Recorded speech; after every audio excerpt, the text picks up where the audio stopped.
terms and conditions to invest.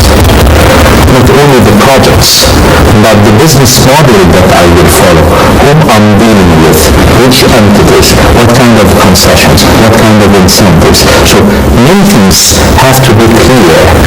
Not only the law is at one part an issue, just one issue, but you have to have an enabling environment.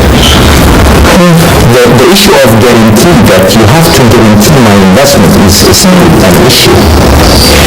The Prime Minister went to Kuwait, and he had on his delegation the Governor of the Central Bank of Egypt, the Minister of Housing, and the Minister of Investments.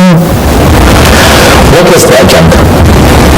Right. So if I to judge this business code or this visit, I have to have the agenda ahead of time, right?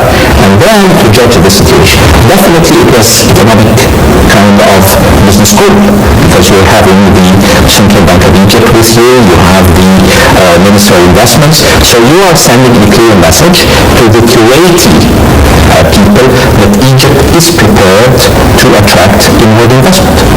Okay, that's very good. It's a very excellent message that you're communicating. Again, how about the problems with the Kuwaitis? I mean, I would rather prefer... But the Prime Minister has already dealt with some problems with the Arab He sorted out 50% of the problems. But if I could put myself into the Prime Minister's shoes, before my visit, I would have talked with Kuwaiti investors in Egypt and brought them with me to Kuwait to talk about their experience, and they have positive experience about investment. Again, when we used to go outside in doing programs and roadshows, we didn't talk about the opportunities that we have in Egypt, but we let the investors. But with all respect to what you're saying, sir, but there were businessmen who went to Kuwait before the Prime Minister visit. I mean that the ministers and the high-ranking officials right now are taking another technique. They send first a delegation, a high-ranking delegation with businessmen and high-ranking officials to speak out, and then the Prime Minister along with the ministers come to finalize. So in fact what happened is that the businessmen arrived prior to the Prime Minister visit. So the whole picture was very much clear in front of the Kuwaiti Emir, even before the Prime Minister come. What kind of businessmen? What kind of delegates? Up to my knowledge, I'll tell you what. The President of Egypt, President Sisi, is putting loads of efforts to change the corporate identity and the corporate image of Egypt. His pace is very high. But there is a gap between the President's pace and the government pace. Right? Let me highlight this. So, you have a President that is very active, that he wants to bring Egypt back as the destination for investments. The performance of the government is less than the expectations. And that's crystal clear. Everybody is talking about the performance of the government at this stage when it comes to investments. Right? So, again, who did he meet? What kind of agenda does the Prime Minister have? He met two businessmen. The first was to do with the green dye plant to be established in Egypt. Again, that was a huge plant, a mega project by one of the major Kuwaiti's investors. Another one to talk about a bigger commercial center. Right? So that was the two actual meetings that were highlighted in the media. On the other side, we had the Central Bank of Egypt governor working on loans, bridge loans, deposits from Kuwait, Saudi Arabia, and Emirates. Right? So there are negotiations between the central bank governors in such countries for either a kind of a bridge loan or syndicated loan or financial aid or deposits or the $10 billion we got. exactly, that's what I'm talking about. But what kind of shape would the $10 billion US dollars take? Is it a bridge loan? Is it a syndicated loan between the three countries? Is it support for oil and gas and gas products? Or you're injecting the $10 billion US dollars in the Egyptian economy, or they're injected in the forms of new projects or joint venture projects. That was not clear. That was not clear. Up to this minute it was not yet clear. So we've been speaking the real opposite about problems facing Egypt in order to prepare for the economic summit, right? Yes. Right. How are we prepared?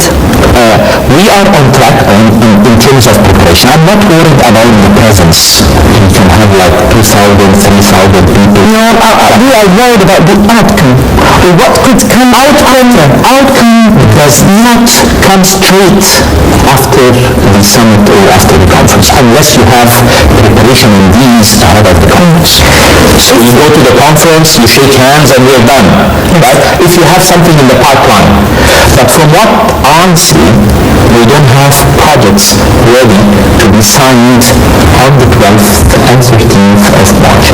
Maybe we are giving the appetite to investors. We are telling them a clear message that Egypt is ready to attract inward investments. We have projects in place, okay? But we have to study these projects.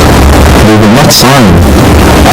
Because people have high expectations, and we raise the expectations of people. So conferences or summits, second days do not generate cash. Cash generated afterwards, and we have to make that crystal clear.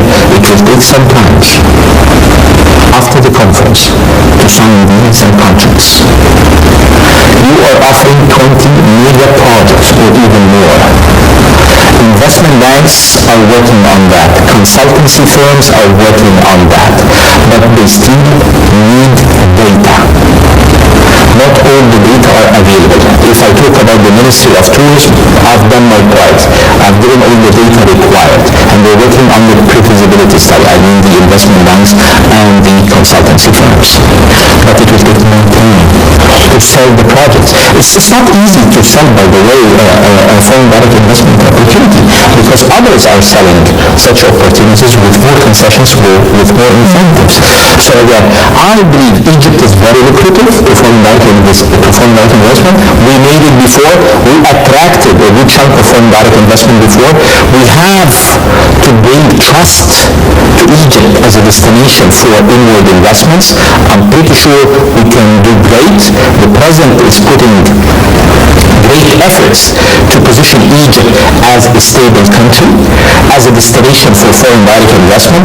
The pace of government has to match with the pace of the President. You have to introduce the law ASAP. You have to give more concessions, more incentives, and more guarantees. ASAP as soon as possible. Before we end up, because I have to end up here, if you were in the shoes of the President or the Prime Minister, and you want to tell the foreign direct investments, come to Egypt, in few words, what would you tell them? I will tell them we have the second highest return on investment in the world. This is number one. We have a perfect market, a huge market. You can enter Africa, you can enter the Arab world through Egypt. That's the second message I send. The third message that I send, that we are solving the problems of foreign investors in Egypt, and we have the political will to solve them, and such problems should be solved before March. That's the message. Dr. Ibrahim Ashmawy, former Deputy Minister of Investment and current advisor to the Minister of Tourism. Thank you very much for joining us. And the viewers, now we leave you with a recap to the Egyptian stock market and the performance during the past week.